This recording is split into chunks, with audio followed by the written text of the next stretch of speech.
You know that specific kind of silence when you lock your own front door for the first time? It's heavy.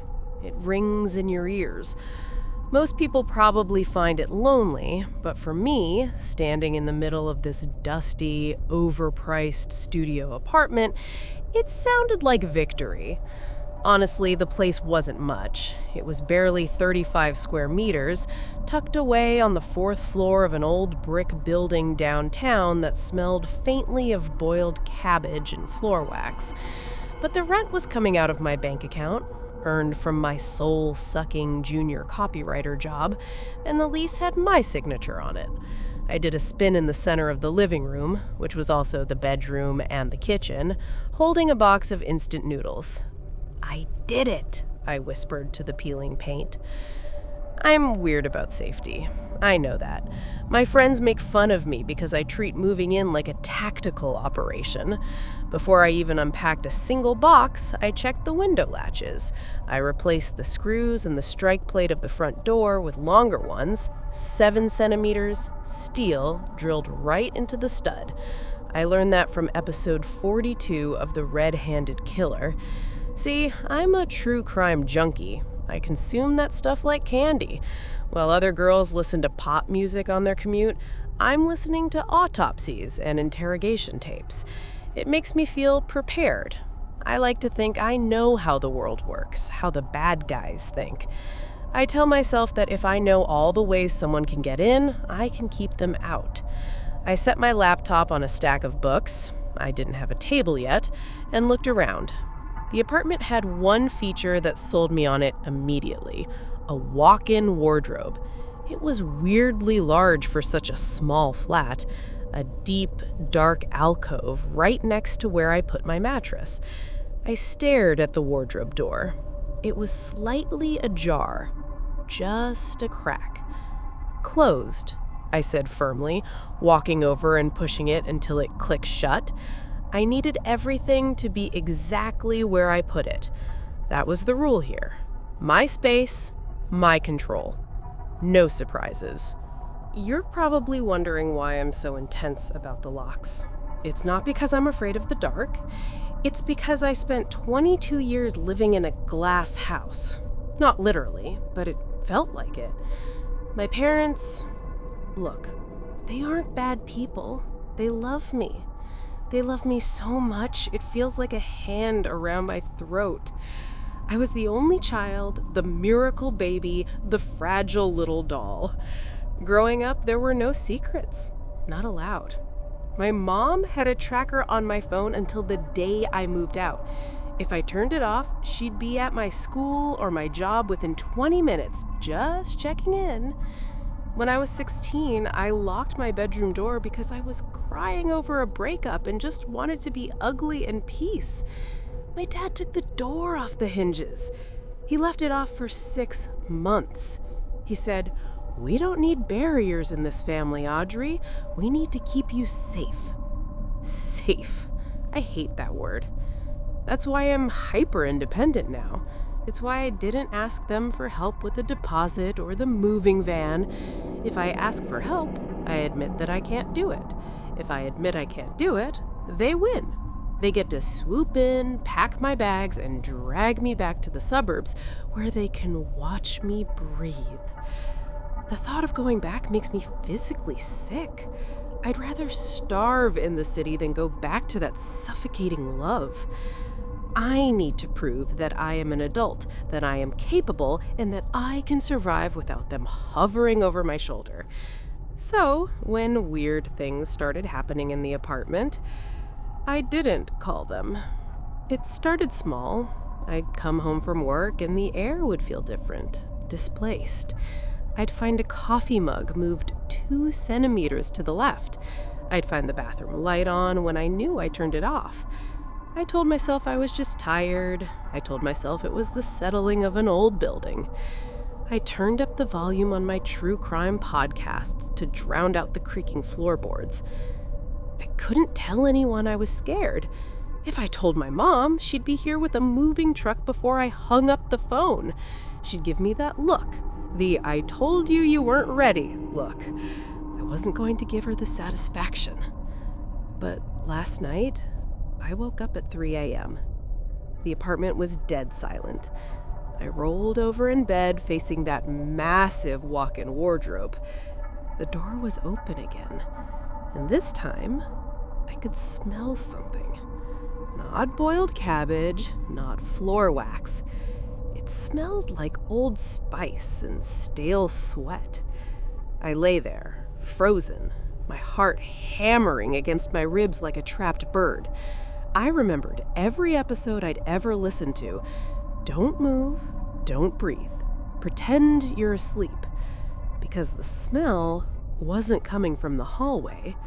It was coming from inside the wardrobe. And I realized with a cold drop in my stomach that my obsession with locking people out didn't matter at all. Because I'd already locked something in with me. I waited until the sun came up before I moved. By 7 a.m., the daylight made me feel stupid.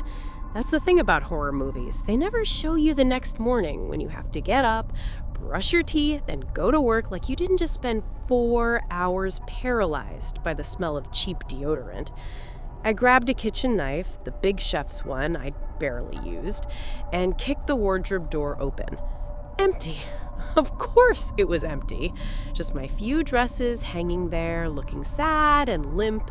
I checked the floor, expecting, I don't know, a sleeping bag, a squatter? There was nothing. I let out a breath I felt like I'd been holding for 6 hours. You are losing it, Audrey. You are literally cracking up. I was about to close the door when I saw it. On the floor, near the back wall, there was a smudge. I crouched down. It wasn't dust. It was wet, reddish-brown clay. A chunk of it, about the size of a coin, caked into the cheap laminate flooring. I touched it. It was cold and gritty. I don't own hiking boots. I haven't been near mud in months. The city is all concrete and asphalt. I looked at the back wall of the closet. It was just a solid panel of white painted wood. It looked normal. But when I leaned in close, I smelled it again. That faint metallic tang of earth and old sweat. It made no sense. I cleaned it up with a paper towel, threw it in the trash, and went to work. But all day I couldn't focus. I kept picturing that clay. It felt like a violation. Someone had been in there. Someone with dirty shoes. That night, I didn't sleep. I sat up in bed with my laptop. I had set up a makeshift security system. It was pathetic, really, just my old webcam balanced on a stack of books pointed directly at the wardrobe door. I had a live feed running on my screen. It was 2:14 a.m. My eyes were burning. The apartment was silent, that heavy, ringing silence again. On the screen, the wardrobe door was shut. I had wedged a chair under the handle to the front door. I had checked the window locks 3 times. I was safe. I told myself I was safe. Then, on the screen, the image flickered. At first, I thought it was a glitch, but then I saw the handle of the wardrobe turn. My real eyes were looking at the real wardrobe just 2 meters away from me in the dark, but I was too terrified to look away from the screen. The door didn't open outward. It wasn't the door. On the laptop feed, I watched the back wall of the closet move. It slid, smoothly, silently, like it was on oiled tracks. A rectangle of darkness opened behind my hanging coats. I stopped breathing. From the darkness, a head emerged. It wasn't a ghost. It wasn't a monster. It was a man. He was wearing a black tactical helmet with 4-lens night vision goggles that glowed a faint electric green. He wore a respirator mask over his mouth. His gear was thick, heavy, and absolutely caked in that reddish, dry clay. He looked like something that had crawled out of a grave or a war zone. He pulled himself up from the hole in the wall, bracing a gloved hand on the floor of my closet. He scanned the room with those green insect eyes. He was looking for me. I should have run. That's what you're thinking, right? Run, Audrey, scream, through the laptop and bolt. But I froze. My brain short-circuited. My hyper-independence kicked in, but in the worst possible way. I didn't think escape. I thought defense. I thought about the front door. I thought about the hallway. If I ran, he might catch me in the hall. If I screamed, he might shoot me before anyone heard. I moved slowly, so slowly, reaching for the heavy flashlight I kept by the bed. The man in the closet didn't step out fully. He turned back and signaled to someone behind him in the tunnel. There were more of them. Panic, cold and sharp, finally pierced through the freeze response. I grabbed my phone, I dialed 911, my thumb hovering over the call button, but then I hesitated. If I call, the police come. If the police come, my landlord finds out. My parents find out. They take me home. They win. I can fix this. My brain lied to me. I just need to keep them out. I slid off the bed, staying low. I grabbed my keys. But instead of running for the front door, I ran to the bathroom, the only room with a lock inside the apartment. I slammed the bathroom door and locked it. I dragged the heavy porcelain cover off the toilet tank.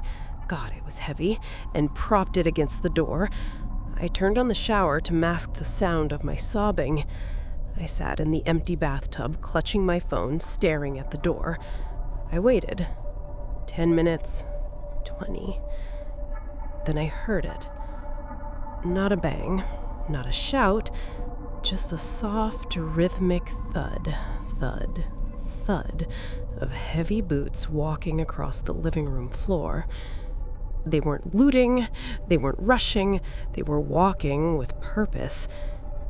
The footsteps stopped right outside the bathroom door. I held my breath, tears streaming down my face.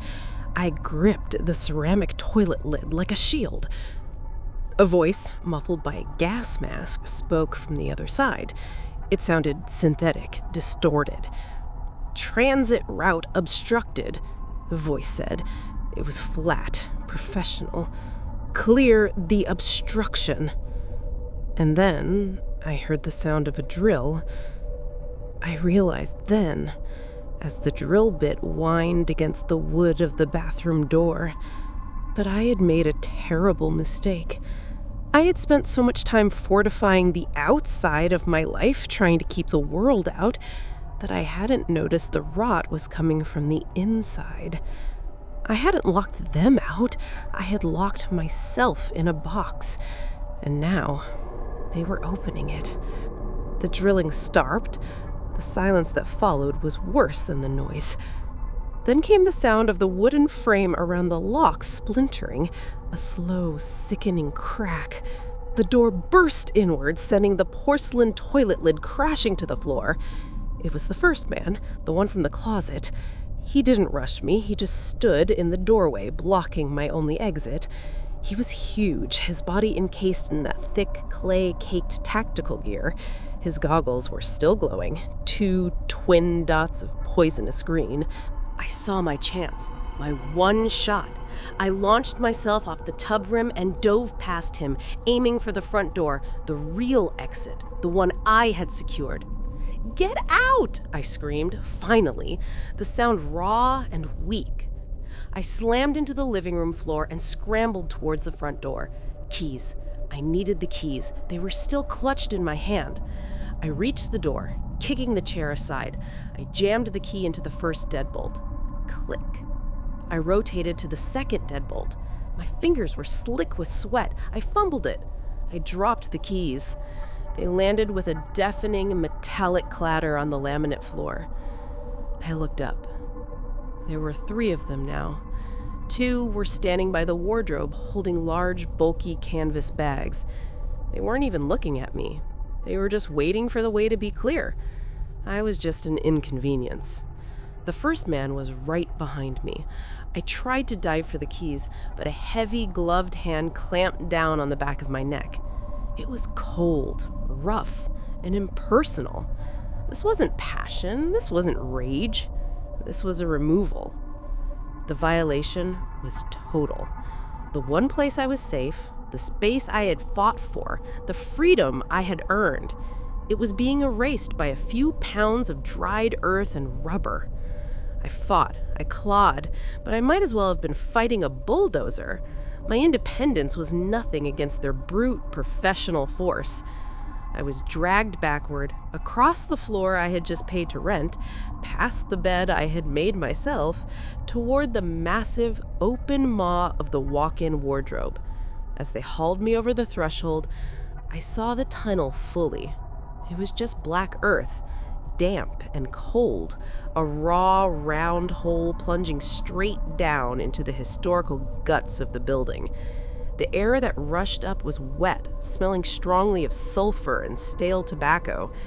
The man holding me didn't say a word. He didn't even look at my face. He just hoisted me down into the darkness. The last thing I saw before the wall slid shut was the ceiling of my apartment, empty, silent, and finally free of me. You have to believe me, I didn't ignore the signs because I was stupid. I ignored them because I was desperate. There is a huge difference, and unless you've been down to your last $12 with rent due in 2 days, you might not get it. Right now, my hands are shaking so bad I can barely type this on my phone. But I need to get it down while it's fresh, while I'm still me. It started about 3 weeks ago. I remember sitting at that mahogany desk. It was massive, a dark, brooding slab of wood like something out of a museum, thinking, this is it. This is the fresh start. The room was dead silent. Not the cozy quiet of a library, but the heavy, suffocating quiet of a place that hasn't heard a real laugh in 50 years. It was a home office, technically, but the house was so big, it felt more like a warehouse for dust and old memories. My job was simple: archive assistant. That's what the online ad said. It sounded fancy, right? Professional. My boss, Mr. Sterling, told me he needed someone with an eye for detail to organize his family's papers. He lived in this sprawling estate about 20 kilometers outside the city. It was a nightmare commute. It took me 2 buses and a 2-kilometer walk along a road with no sidewalk to get there every morning.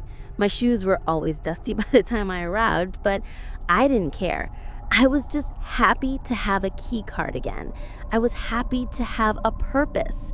I was trying so hard to be perfect. You know that feeling when you're walking on eggshells, but you're trying to make it look like you're dancing? That was me. I arrived 15 minutes early every single day, sitting on the stone wall outside until exactly 8:55 a.m. I lined up my highlighters by color, yellow, pink, blue, green, exactly 2 centimeters apart on the desk. I made sure my coffee cup was always on a coaster so I wouldn't leave a ring on his precious wood. I answered Mr. Sterling's emails within 30 seconds of receiving them, even if he was just in the next room. I wanted him to look at me and see someone indispensable. I wanted to be the good one, the reliable one. The office had these tall windows that looked out onto a gray, overgrown garden where nothing seemed to bloom, just thorns and brown leaves. It was always cold in there. I'd sit in my knitted cardigan, typing away, shivering a little. Sometimes I'd hear thumping upstairs, like heavy furniture being dragged across the floorboards. Thud, screech, thud. A normal person would ask, "Hey, what's that noise?" Or maybe, "Is someone else here?" But I just turned up the brightness on my monitor and typed faster. I smiled at the empty room. I am a professional, I told myself. Professionals don't ask nosy questions about their boss's attic noises. Professionals are grateful for the paycheck. I guess I should tell you why I was acting like such a nervous wreck. Why I was willing to work in a freezing house for a man who barely made eye contact with me. 6 months ago, I was living the dream, or what I thought was the dream. I had landed a junior associate role at Vantage Marketing. It was huge for me. Glass walls, free espresso machines, beanbag chairs in the break room, the whole startup but corporate vibe. I bought a whole new wardrobe on credit. I called my mom crying when I got the offer letter. She told me, "Finally, Clara, finally, you're doing something real." That finally stuck in my ribs like a knife. It implied that everything I did before was fake. I lasted 3 months. It wasn't even something big. I didn't steal money or curse out a client. It was a corporate restructuring. That's what they called it. My manager, a woman named Helga, who I thought was my friend, we got lunch together every day. She called me into a glass-walled office on a Tuesday morning. She didn't even look sad. She just slid a paper across the table and said, "We just don't think you're the right culture fit, Clara. We need someone with a bit more spark." Security walked me out like I was a criminal. I had to carry a cardboard box with my stapler and a half-dead succulent past everyone I knew. They all looked down at their keyboards. No one said goodbye. I sat on the curb outside the building for 2 hours because I couldn't bring myself to get on the train. I couldn't face going home. I couldn't face calling my mom and hearing that disappointed sigh. You know the one. The sound that says, "I knew you couldn't handle it." That feeling of total, utter rejection, it broke something in me. I felt small, useless. So when I got this job with Mr. Sterling, I promised myself I would be bulletproof. No mistakes, no culture fit issues. I would be whatever he needed me to be. If he wanted me to work in the dark, fine. If he wanted me to sort papers that smelled like rot and vinegar, no problem. I was so terrified of failing again that I let myself walk right into the trap. I was so busy trying to be a good employee that I forgot to be a person who wants to stay alive. God, I just wanted to do a good job. That's all. I just wanted to work. The weirdness didn't hit me all at once. It crept in, like the damp smell of the house. At first, Mr. Sterling seemed fatherly. He was older, maybe late 50s, always wearing these heavy wool suits that smelled like expensive tobacco and something sweeter, like vanilla that had gone off. He'd bring me tea and fine china cups. He'd say things like, "You're a hard worker, Clara. Rare these days. Very rare." And I'd just beam. I'd soak up that praise like a dried out sponge. But then, the boundaries started to blur. It was a Tuesday. I was scanning some old land deeds, trying to decipher the handwriting, when he walked in. He didn't knock. He just kind of materialized in the doorway. He walked over to my desk, way too close.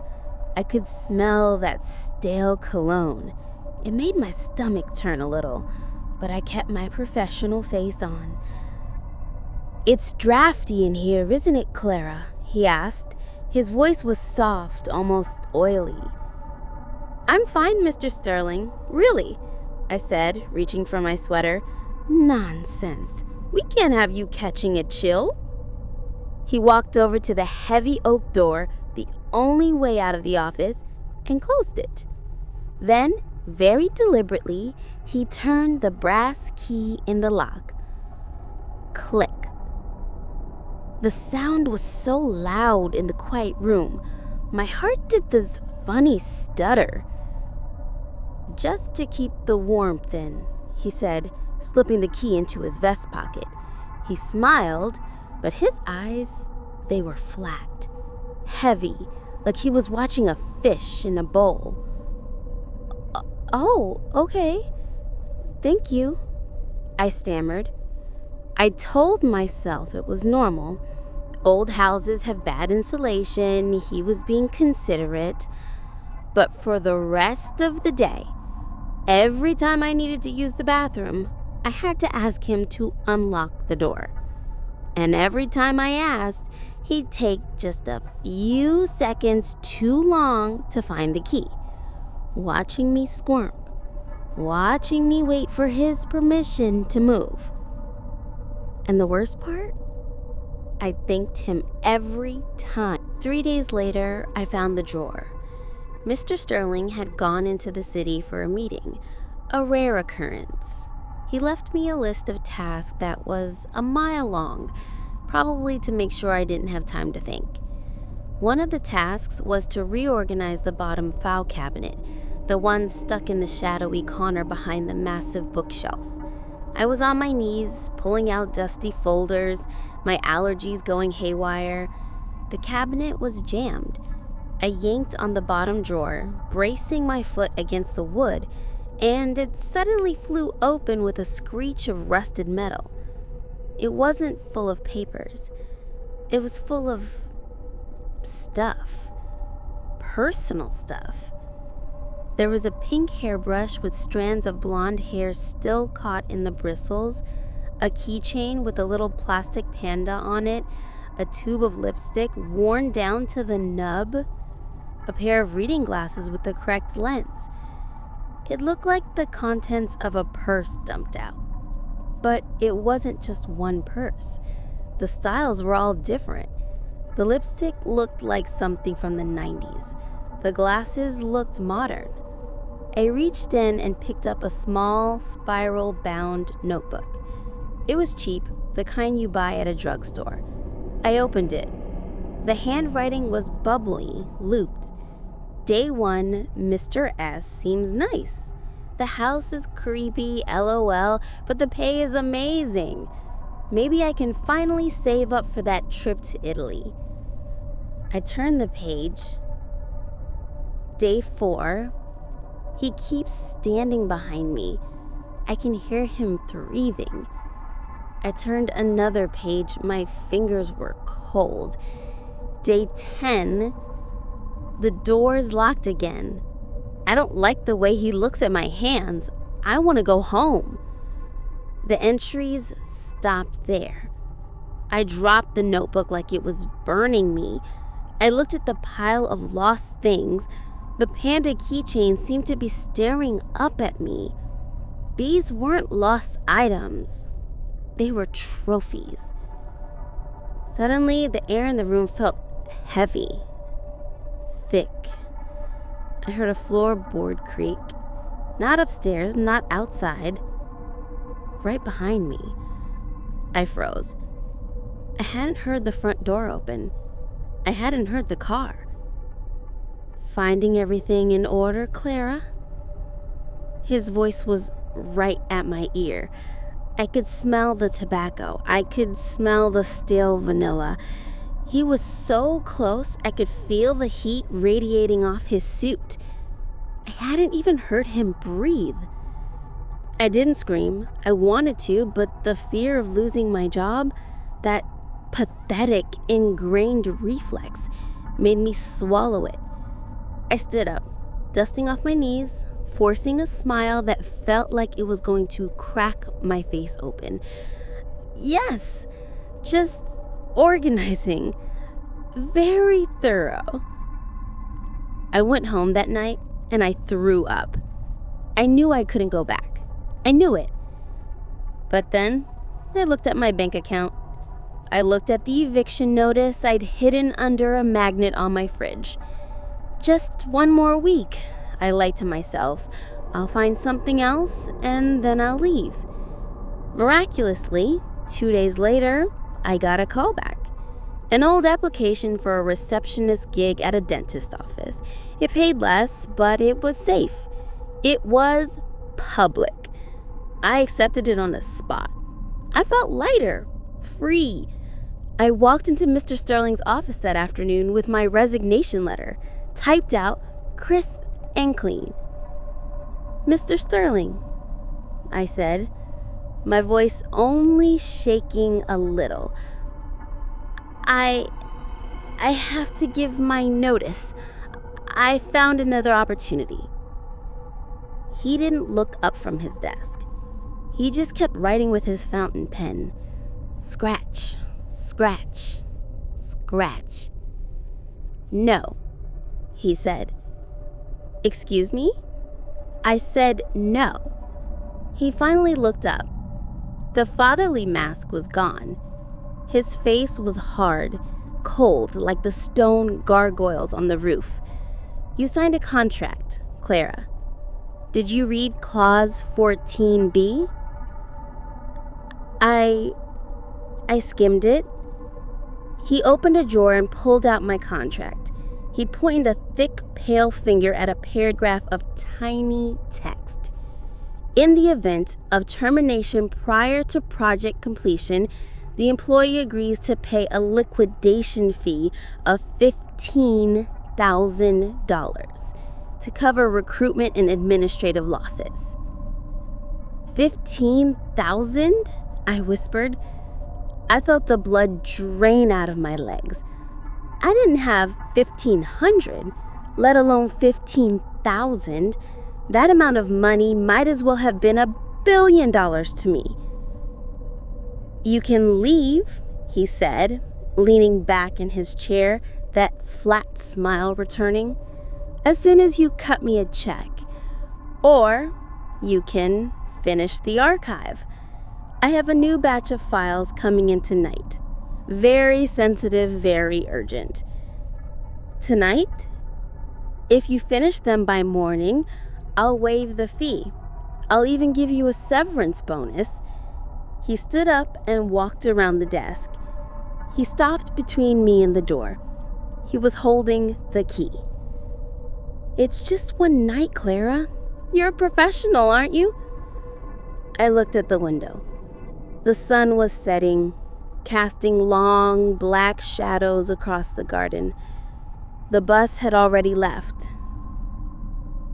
Okay, I whispered. One night. He smiled, and then he locked the door. The house felt different at night. The silence wasn't empty anymore. It was holding its breath. He put me in the study with a single desk lamp. The rest of the room was swallowed by shadows. The air conditioner rattled in the wall, spewing out this metallic, dusty air that tasted like old pennies. It was hot, that sticky late summer heat that makes your clothes cling to your skin. But I was freezing. The files, he had said, pointing to a stack of manila folders. I opened the first one. It was empty. My brow furrowed. I checked the back, shook it. Nothing. I opened the second one. Empty. I opened the third. It wasn't empty. It was a photo. A grainy, zoomed-in photo of me. I was at the bus stop looking at my phone. I was wearing the coat I bought 2 weeks ago. My stomach dropped so fast, I felt dizzy. I flipped through the rest. Me walking to the front gate. Me eating a sandwich in the park. Me crying on the curb outside my old office. He hadn't hired me because I was good at organizing. He hadn't hired me because I had an eye for detail. He hired me because I was broken. Because I was easy. Because I had no one who would come looking for me if I just disappeared during a late shift. Very sensitive material, a voice said from the darkness. I spun around. He was standing just outside the circle of light from the desk lamp. He had taken off his suit jacket. His sleeves were rolled up. You took these, I whispered, backing up until my hips hit the heavy mahogany desk. I like to vet my employees thoroughly, he said. He took a step forward, then another. He wasn't smiling anymore. That fatherly mask, the professional facade, it was gone. His face was slack, his eyes wide and hungry. He looked like he was looking at a meal. Mr. Sterling, I'm leaving. Now, the contract, Clara. He purred as he took another step. He was between me and the door.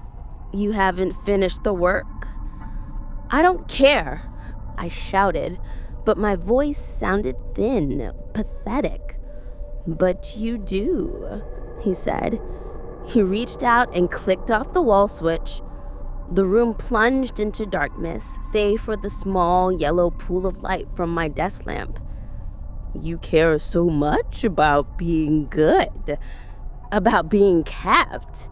You're a very good girl, Clara. He lunged. It wasn't like in the movies. There was no witty banter, just the smell of stale vanilla and sweat crashing into me. His hands were heavy, wet, grabbing at my shoulders, my hair. He was surprisingly strong, his weight pinning me against the desk. I could feel his breath on my neck, hot and gross. Please, I screamed, thrashing against him. I'll do the work. I'll do it. The work is done, he whispered, his face inches from mine. His fingers dug into my arm, bruising the skin. My hand scrabbled blindly across the desk. I knocked over the cup of highlighters. My fingers brushed against the cool, smooth surface of the brass paperweight. It was shaped like a lion. It was heavy, solid. I didn't think, I didn't decide. My arm just moved on instinct. I swung it hard. There was a sick, wet thud as the brass hit his temple. He grunted, his grip loosening for a second, but he didn't fall. He looked at me, confused, blood starting to trickle down his face. You took these, I started, reaching for me again. I swung again, and again, and again. Thud, crunch, squish. I couldn't stop. I was screaming, a high animal noise that didn't sound like me. I hit him until he stopped moving. I hit him until the noise changed from a thud to a splash. I hit him until the papers, the MP files, the photos of me were soaked in something dark and sticky. I stood there, heaving, the brass weight slipping in my wet hand. The only sounds were the air conditioner rattling, trying to cool the slaughterhouse I had just created. I ran through the dark house, fumbling with the dead bolts, my bloody hands slipping on the metal. I ran down the driveway, into the pitch-black road, screaming for help, until a delivery truck almost hit me. I thought it was over. I thought I had survived. I was wrong. I wasn't charged with murder. I had the bruises to prove self-defense. I had the terror. But Mr. Sterling, Anthony Sterling, he had a family. A very rich, very powerful family with very expensive lawyers. They didn't put me in prison. They did something worse. They told the world we were lovers. They released emails, forged obviously, but the who checks, where I confessed my undying obsession. They painted a picture of a mentally unstable, fired junior employee who latched onto a kind, elderly mentor. They said I snapped when he tried to set professional boundaries. They said it was a crime of passion. The lawsuit for wrongful death and emotional distress was for $3 million. I obviously couldn't pay it. I lost everything. My apartment, my savings, my name. Now I live in my mom's basement. I'm 24 years old, and I'm unhirable. If you Google my name, the first 10 pages are articles about the obsessive insistent. I can't even get a job bagging groceries because they run a background check and see the girl who pulped her boss's head with a paperweight. I sit here in the dark, listening to the hum of the refrigerator upstairs.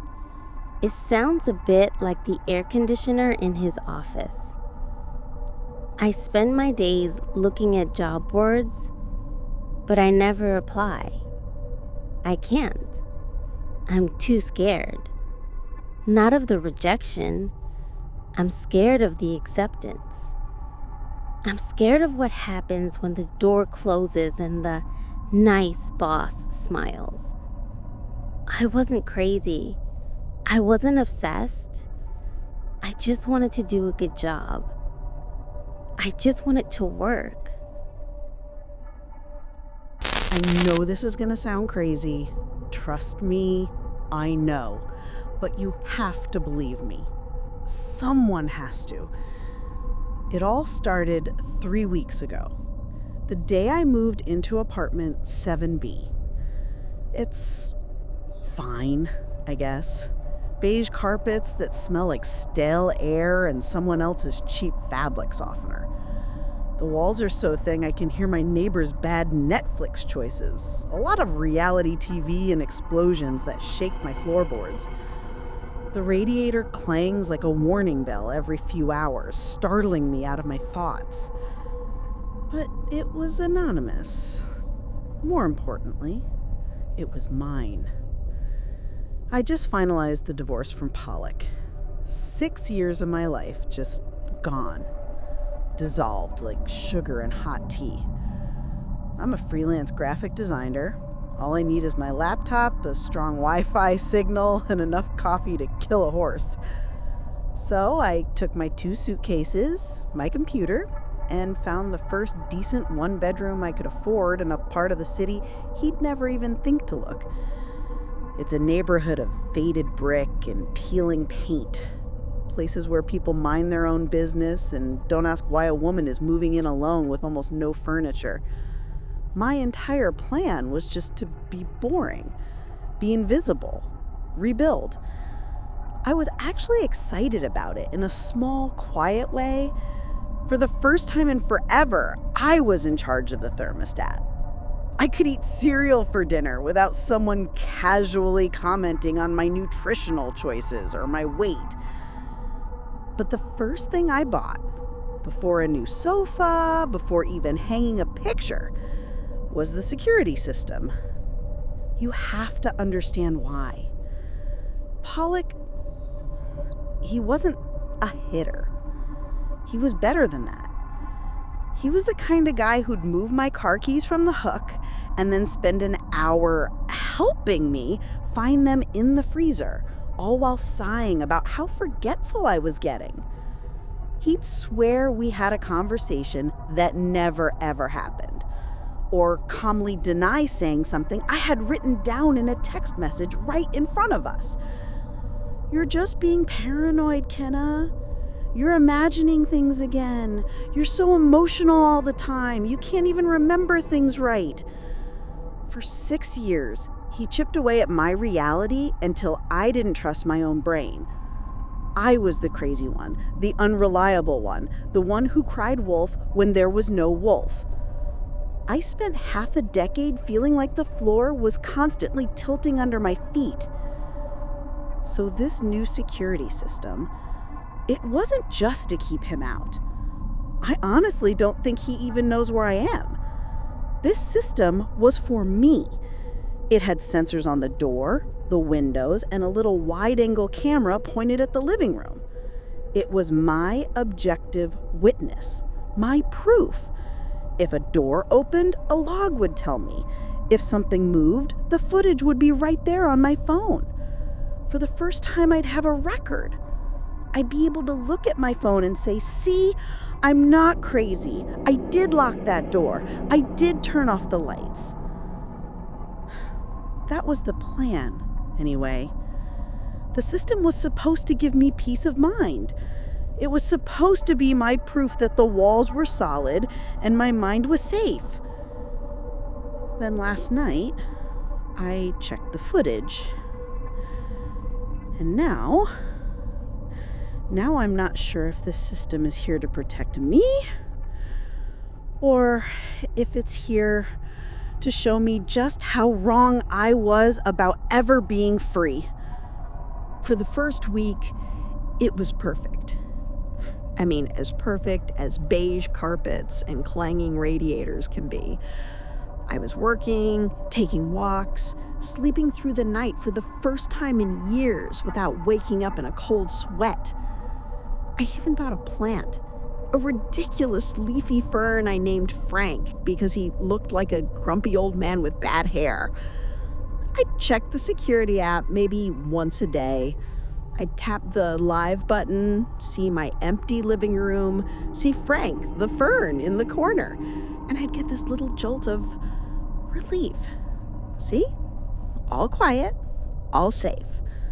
I locked the door, and the log said, "Door locked." I was right about something. I was finally starting to breathe without feeling like there was a hand around my throat. I started to believe that maybe, just maybe, Pollock was just a bad memory. Then, last Tuesday, it happened. I was at a coffee shop 2 blocks away, buried in a design for a new client, a logo for a bakery, something soft and sweet. My phone buzzed on the table, vibrating against the wood like an angry hornet. A notification from the security app. Motion detected, living room. My heart didn't just stop. It felt like it fell right out of my body and hit the floor. I'm pretty sure I made some kind of noise, a gasp or a whine, because a guy at the next table looked up from his newspaper with a frown. My hands were shaking so bad I could barely unlock the phone. I tapped the alert, my breath catching in my throat. It opened the event footage, a 30-second clip. The first 5 seconds were just my apartment, empty, still. The dust motes dancing in the light from the window. Then, from the side of the frame, from the little hallway that leads to my bedroom, a shape moved. It was, I don't know how to describe it. It was tall and dark and grainy. The cheap night vision camera made everything look like a fuzzy gray negative. It wasn't clear. It didn't look like a person, but it was something. It was solid. It drifted into the middle of the room, and it just stood there. For 10 seconds, it just stood facing the kitchen. Then so slowly, it makes me sick to even remember it. It turned. Its head, just a darker, rounder part of the shadow, turned. It looked right at the camera. It looked right at me. I slammed my laptop shut. I was grabbing my keys, my bag, already running out the door, fumbling to call 911. I told the dispatcher, probably screamed at her, that someone was in my apartment. I got there in 2 minutes, lungs burning, but the police beat me. 2 officers were in the hall by my door. My hands were shaking so hard I couldn't get the key in the lock. "Ma'am, just let us," the older one said, gently taking the key. They went in first, guns out. I hid in the doorway, my heart trying to break out of my chest. Clear. Nothing. Absolutely, totally nothing. They were patient. Kind, even. They checked the windows, all locked from the inside. They checked the closet, the shower. My ridiculous fern, Frank, was fine. Nothing was gone. Nothing was out of place. "Ma'am," the older officer said, his voice soft. It was the same tone Pollock always used when he was explaining why I was wrong, that condescending softness. Are you sure you saw someone? I said, my camera, it's right here. I pulled up the clip. I showed it to him. He watched it once, twice. He tilted his head. He zoomed in, which just made the gray shape blurrier. Honestly, he said, handing the phone back, it looks like a shadow maybe, or a light from a passing car reflecting weird. These cameras are cheap, you know. They get glitches, bugs, dust particles. It happens all the time. I just stared at him. I wanted to scream. It turned. It looked at me. They left. They told me to call the security company, to get it checked out, to get some rest. I saw the look they shared in the hallway, the crying wolf look, the crazy lady in 7B look. I called the security company. They gave me the same speech. Glitches, dust, light anomalies. They reset the system from their end and told me to lower the sensitivity. I didn't sleep that night.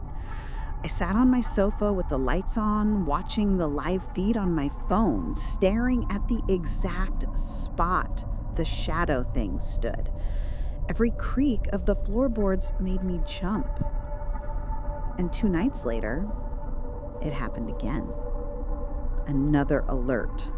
Motion detected. This time, I was in bed. I grabbed my phone, my whole body freezing cold. I opened the live feed. The living room was dark, empty.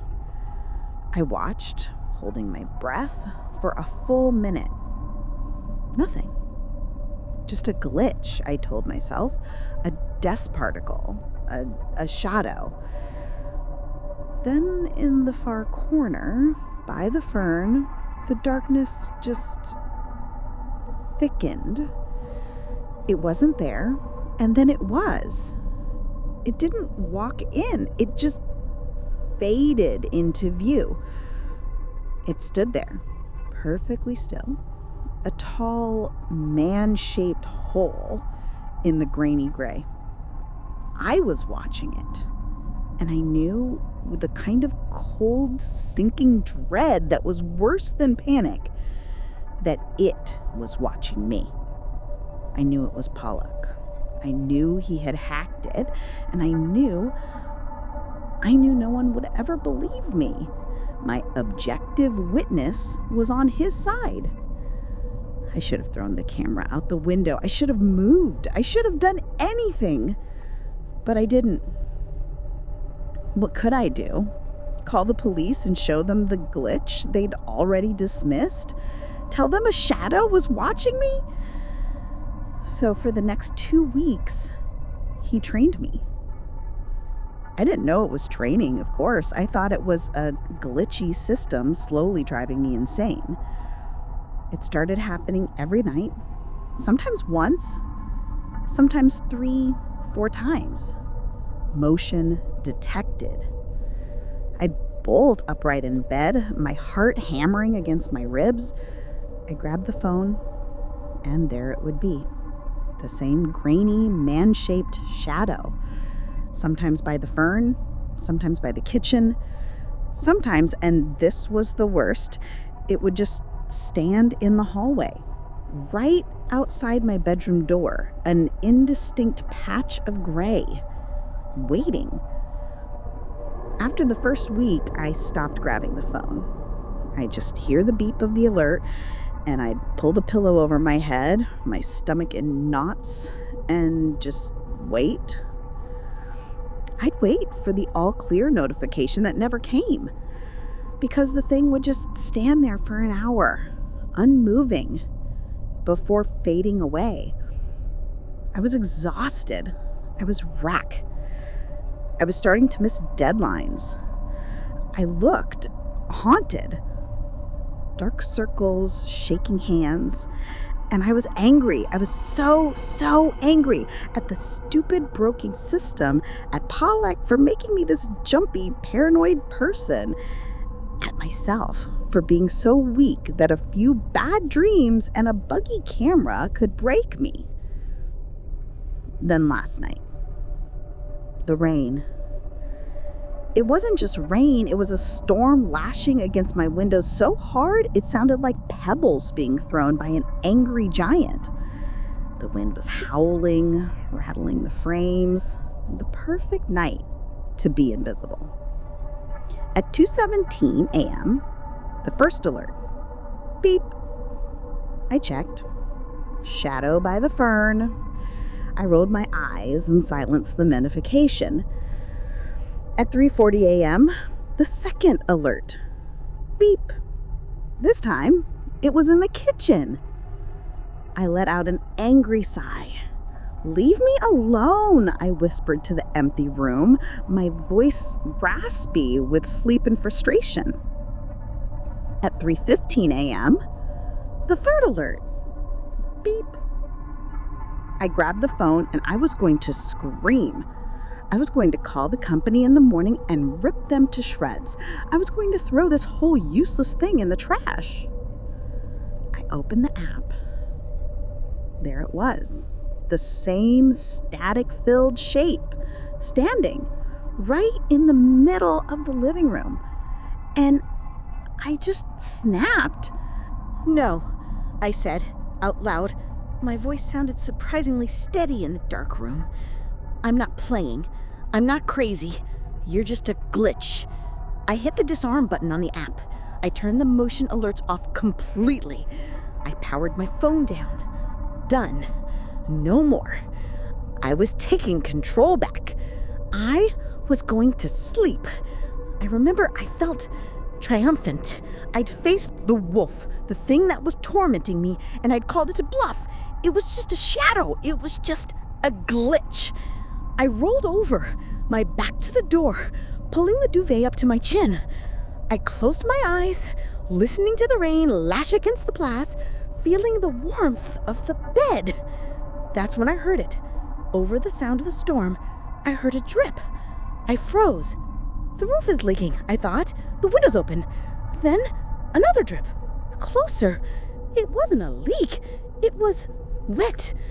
A sound, a soft squeak, like a rubber-soled shoe soaking wet, shifting on the hardwood floor inside my bedroom.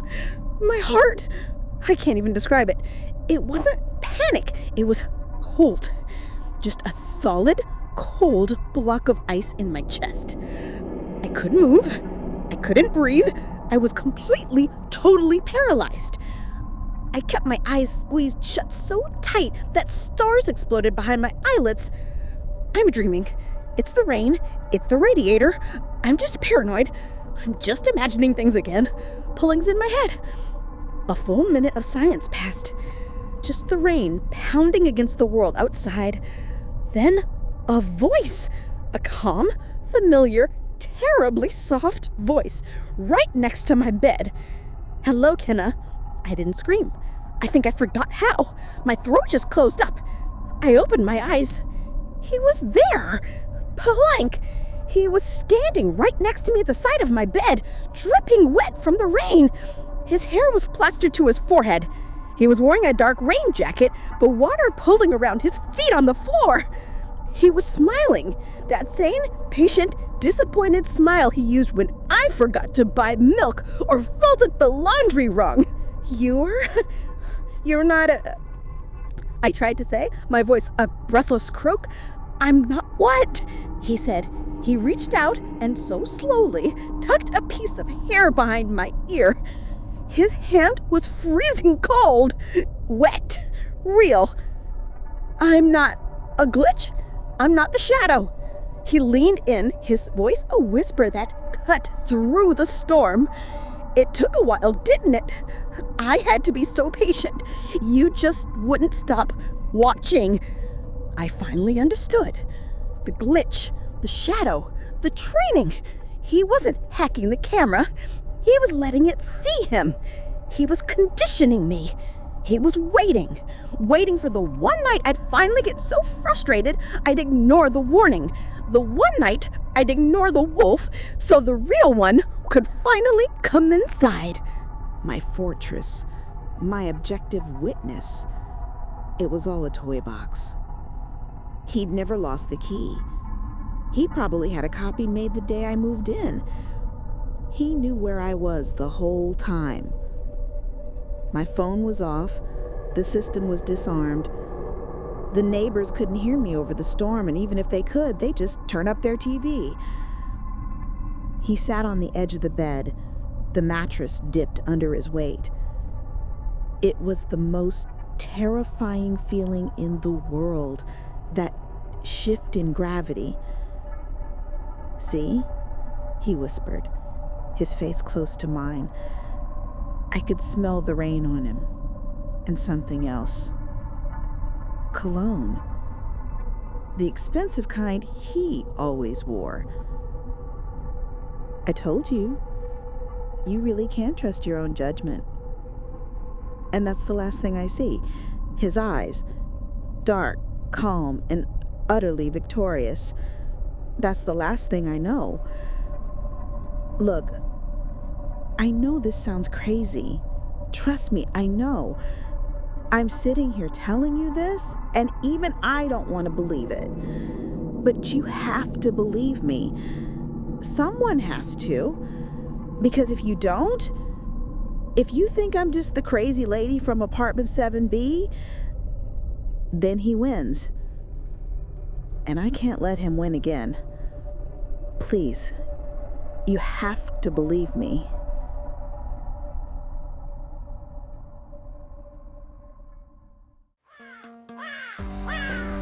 The horrors linger. Thank you so much for watching or listening. By liking and subscribing, you're helping me summon the next chilling tale from the shadows. Join our community of the brave and prepare for what's to come.